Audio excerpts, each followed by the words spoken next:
Tay! Bakit kayo na po nag-aayos niyan? Pasensya na po kung ngayon lang ako nakadating. Nagluto po ako ng paborito niya. Anak, may sasabihin ako sa'yo. Nasaktan ako sa ginawa sa akin ng nanay mo. Nabulag ako sa galit. Minsan, napapag-isip-isip ko na dapat ba kung inintindi ko na lang ang nanay mo? Kung dapat ba binigyan ko siya ng isang chance? Alam mo, anak, kung tutusin, ako ang unang nang iwan sa nanay mo. Hindi ko siya sinuportahan eh. Nung umalis siya, nagmahal ako ng iba. Nung una, ayaw kong tanggapin yung sakit ko. Pero wala eh. Lala ng palala lang. Ikaw ang iniisip ko. Sino mag-aalaga sa'yo? Anak, para sa akin na lang. Hayaan mong makabawi ang mama mo sa'yo.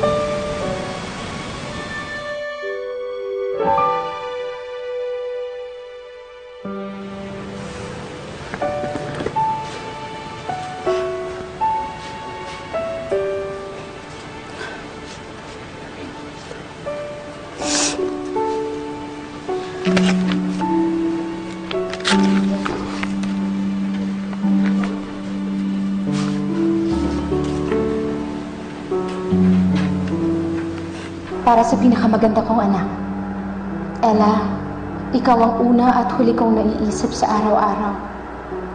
Ikaw ang dahilan kaya nag-aagang akong ngumiti habang walang tigil na nagtatrabaho araw-araw. Sa kabila ng pagod, puyat at pangungulila sa inyo ng tatay mo, nakakaya kong magpatuloy dahil ikaw ang nasa isip ko. Yung halik mo sa akin bago ka pumasok sa eskwela, yung yakap mo sa tuwing bibilihan kita ng paborito mong ice cream, yung ngiti mo sa tuwing namamasyal tayo, yun ang paulit-ulit na binabalikan ko para lang magkaroon ng lakas na makapagpatuloy sa trabaho. Napakahirap malayo sa inyo, anak. Pero para sa kinabukasan mo, titiisin ko.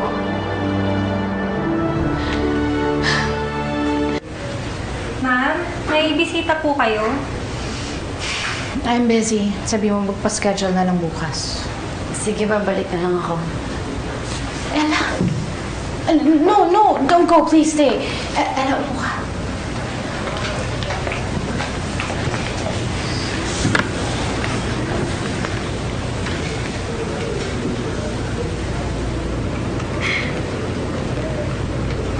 Hindi ko po binubuksan yung mga pinapadala niyo.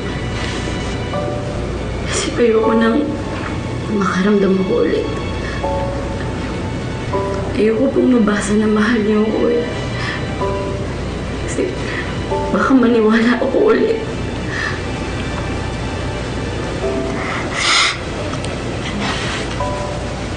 I'm so sorry.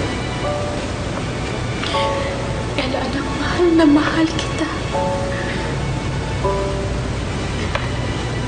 I'm so sorry, Nay.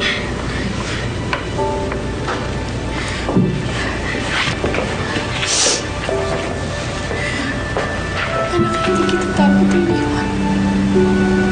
Nay. Please, na-miss ko po.